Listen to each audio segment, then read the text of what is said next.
வணக்கம். உலகம் பூராக இருக்கின்ற தமிழ் உறவுகள் எல்லோருக்கும் வணக்கம். நான் இப்பொழுது என்னென்றால், இன்று மே மாதம் 18 முள்ளிவாய்க்கால் நினைவு உயிர் நீத்த அனைத்து உலக தமிழ் உறவுகள் அனைவருக்கும் வணக்கம்.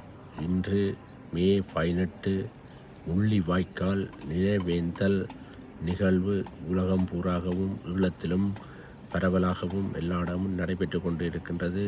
இந்நாளிலே முள்ளிவாய்க்கால் மே 18 நாளை நாங்கள் எல்லோரும் நினைவு கூர்ந்து அதில் வீரமடைந்த மாவீரர்களுக்கும் அதில் இறந்த பொதுமக்களுக்கும் நாங்கள் நினைவு கூர்ந்து கொண்டு இந்நாளில் மேலும் நாங்கள் சொல்ல விரும்புவது, எங்களுடைய சுதந்திரம்,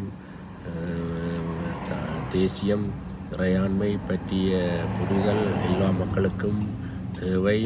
இது எதிர்காலத்தில் எங்கள் இந்தியாவின் அனுசரணையுடன் இதனை மேம்படுத்த வேண்டும். இந்தியாவில் பல மாற்றங்கள் நிகழ்ந்திருக்கின்றது. திராவிடம் தோற்கடிக்கப்பட்டு தமிழ் கட்சிகள் இன்றைக்கு விஜய் வென்றிருக்கின்றார்.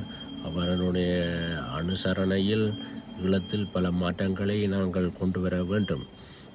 அதன் அடிப்படையில் இன்று அர்ஜுனா முந்தி அடித்துக்கொண்டு இந்தியாவில் சென்று பல கருத்துக்களை வெளியிட்டிருக்கின்றார். அத்தோடு ஈழத்தில் மட்டுமல்லாது இந்தியாவிலும் சீமான் போன்றவர்களின் குரல்கள் ஓங்கி ஒலித்து கொண்டிருக்கின்றன. இதே போன்று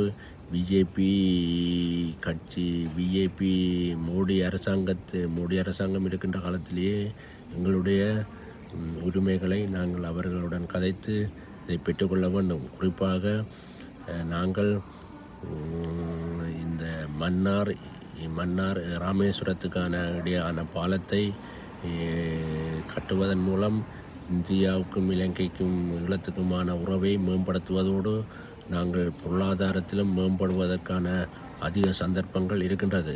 கொழும்பை நம்பி இருக்காமல் நாங்கள் மன்னார் ஊடாக